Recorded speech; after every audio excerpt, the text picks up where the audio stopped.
What if I told you that starting next week, a Kenyan doctor could send you to a world-class hospital in Turkey or India, and the government would pay up to 500,000 shillings for your treatment? This is Kenya News Update today.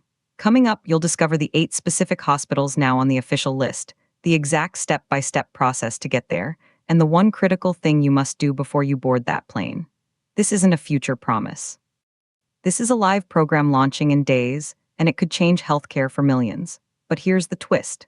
This massive overseas treatment package has a strict cap and a mandatory return clause that could catch many off guard. Meet the Social Health Authority, or SHA, and its CEO, Dr. Mercy Mwan Ganji. Picture this: a patient in a county hospital gets a devastating diagnosis. The local doctors shake their heads. The treatment needed isn't available in Kenya. For years, that story ended in despair or crushing personal debt. But as of next week, that story has a new possible chapter, thanks to SHA's Overseas Care Package. Dr. Mwan Ganji stood before the Senate and unveiled the first list of approved international hospitals. This is the inciting incident that changes everything for patients with rare or complex conditions. The stakes: your health, your family's financial future, and Kenya's ambition to provide social health security for all. But here's what nobody's talking about yet: this isn't a free-for-all medical tourism voucher. The journey is meticulously mapped, and step 1 happens right here at home. It all begins with an assessment at a recognized healthcare facility within Kenya. Your doctor must not only say you need treatment abroad, but must issue a formal referral specifically to one of the 8 hospitals on SHA's list. You can't just pick any famous hospital. The list is precise: Manipal Hospitals in India, the Acibadem Group in Turkey, Medical Point Izmir Hospital also in Turkey, Yatharth Hospital, Sightcare Hospital, KIMS Hospital, and Sarvodaya Hospital, all in India, and the Sage Group in Saudi Arabia. And then something crucial happens. That referral note goes to the SHA. The selected overseas hospital, which is already trained on SHA's system, logs the admission request electronically. Here's the part that will blow your mind.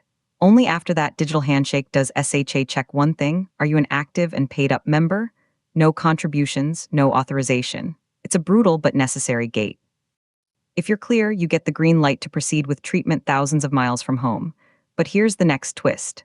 After discharge, the foreign hospital submits the bill directly to SHA for settlement.